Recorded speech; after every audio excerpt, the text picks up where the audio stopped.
And then he became engaged to a young girl, a very young girl, Regina, and finally decided that he couldn't go through with a marriage. And he felt that he couldn't say to her, I have some kind of a call. I think marriage might interfere with the sort of things that I have to do. Or he couldn't say to her, being somewhat crippled, I feel that I just can't consummate our marriage. I don't really want to get married. He felt that he couldn't be frank with her because she was so young. He felt that he couldn't share these awful memories of what his father had done, what he had done with her. And so he felt that perhaps the only way of bringing this unhappy relationship to an end was to lead her to want to break off the engagement by seeming to be a terribly frivolous person, blackening his own character so that she would want to break off the relationship. And here I have given you the major events of his life. These relatively few experiences, not in themselves perhaps really so terribly unusual, were for him fateful experiences that with an unusually sensitive soul he brooded over all his short life long and kept alluding to in one way or another in his many, many books. There are, I think, only two further episodes in his life to be added to round out the picture. One, which I find particularly moving, is that there was a paper in Copenhagen that praised him highly, that took a fancy to him. He was a brilliant writer, and a writer with a fine sense of humor, and a good stylist, and the paper praised him. And Kierkegaard despised this paper. And so he wrote the paper and said that he counted it a dishonor to be praised in its pages, and that in view of his opinion of this paper, he would much rather be pilloried by it. And the editor, perhaps understandably, took offense at this and ran in almost every issue horribly merciless cartoons of the misshapen, crippled Kierkegaard, making fun of him all the time until the children ran after him in the streets and threw rocks at him and laughed at him. But here you have a contempt for popularity and a contempt for the things that most people appreciate that I think requires a very profound respect. The other thing about his life that I still want to mention is that in the very end he came to the conclusion that the church of his country, which happened to be Lutheran, was so antithetical to what he took to be true Christianity and the heritage of Christ that he felt that one must openly protest against it. And so he privately printed pamphlets against the church, peddled them on the streets, collapsed in the street in the process of peddling them, was carried into a hospital where he lingered between life and death for a short while, refused to take the sacraments from an ordained minister of his church, said he would be willing to take them from a layman, but no layman was allowed to give him the sacraments. And so, although devoutly, intensely, passionately Christian, died without having taken the sacraments because he would not compromise with a church that he considered a betrayal of true religion. His books are exceedingly plentiful, and there's a point to be made about them. In the year 1843, for example, he published Either Or in 2 volumes. Then, in the same year, 18 edifying discourses. Then, in the same year, a book called Repetition. And then, still in the same year, Fear and Trembling.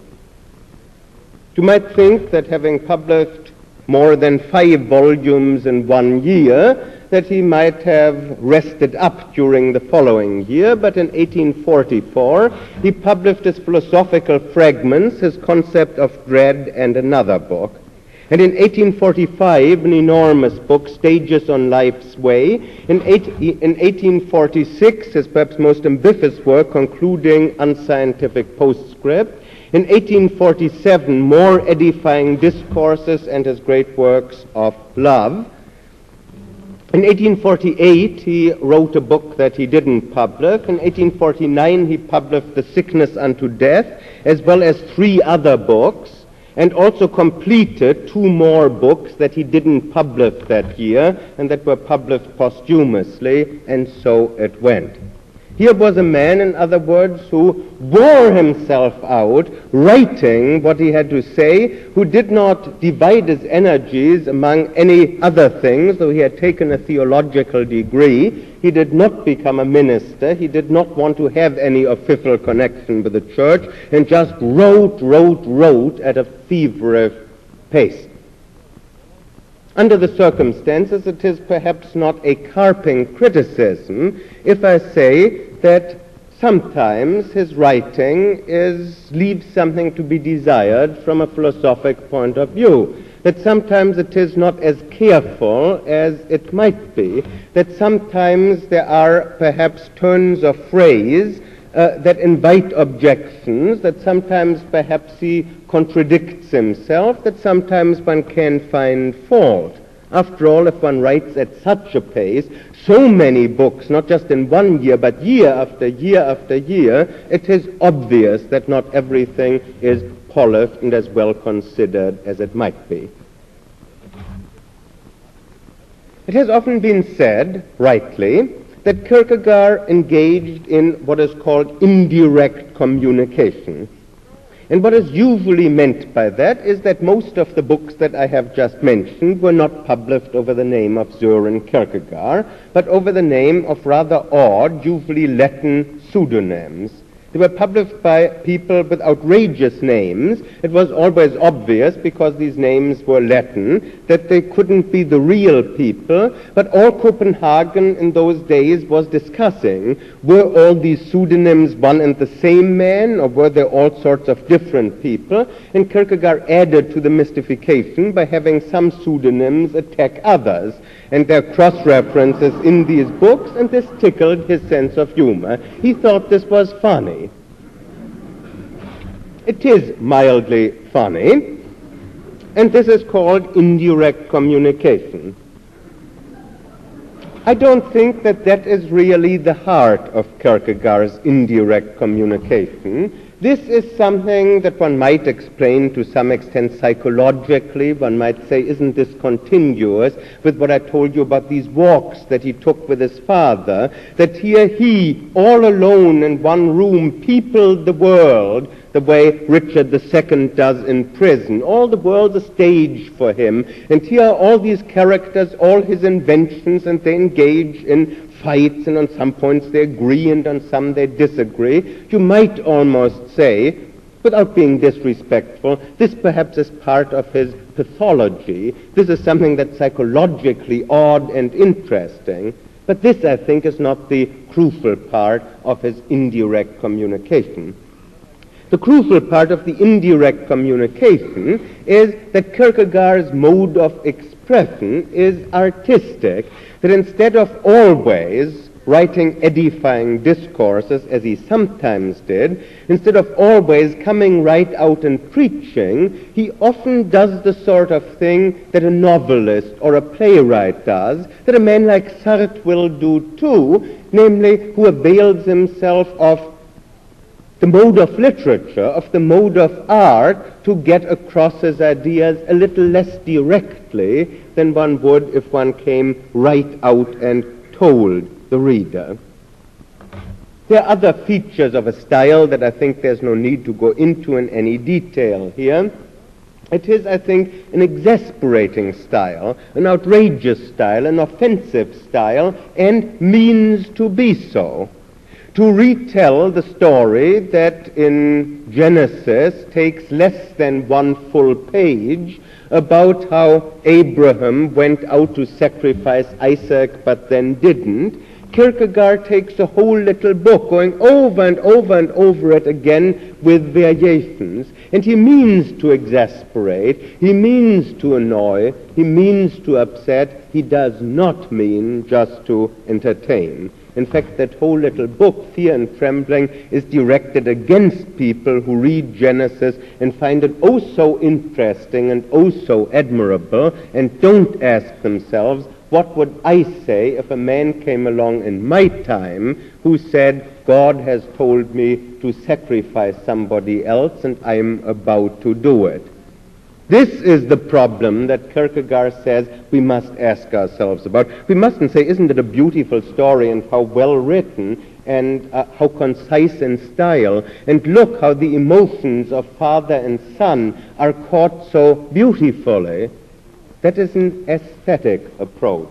What Kierkegaard wants is the existential approach that asks, what would I do if I were in Abraham's shoes? What would I do if my next-door neighbor said that he was in Abraham's shoes and went out to kill somebody else because he thought that God had told him to? Now, what about the crisis in religion, to which I want to relate Kierkegaard?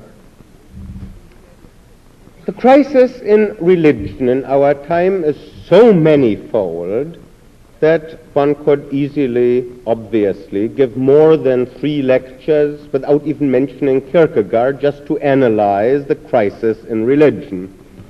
I will single out instead 3 aspects of the crisis in religion. 1, because I think they are important, and 2, because I think that Kierkegaard is interesting in relation to them. The first crisis in religion in our time, and I think perhaps the single most important point, is one that may strike you at first as being such old hat that it's hardly worth talking about. And that is the way in which science has undermined what we might call naive religious beliefs.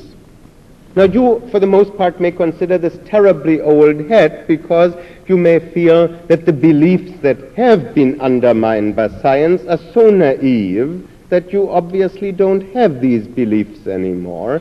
But for a moment, do just recapitulate in your own mind the familiar enough story of how, beginning, say, with Copernicus and going on to Galileo and to Darwin and to Freud, again and again science has come into conflict with religion and has forced religious people to reinterpret their beliefs, to revise their beliefs. The crisis is that after this reinterpretation has been going on for a few hundred years, suddenly the question emerges, what now do these beliefs mean? If they don't contradict science, it is no longer obvious what they mean. To say that God created the world is very understandable as long as it contradicts some scientific theory or other.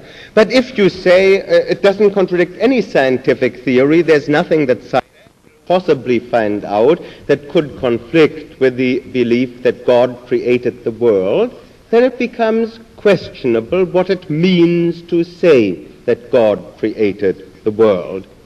And so with other religious beliefs. The big problem, I suppose, for religious belief in our time is no longer quite so much what's the evidence for them or what's the evidence against them, because most people probably have redefined in such a way that evidence is no longer very clearly relevant to them. And in that what now do these beliefs mean?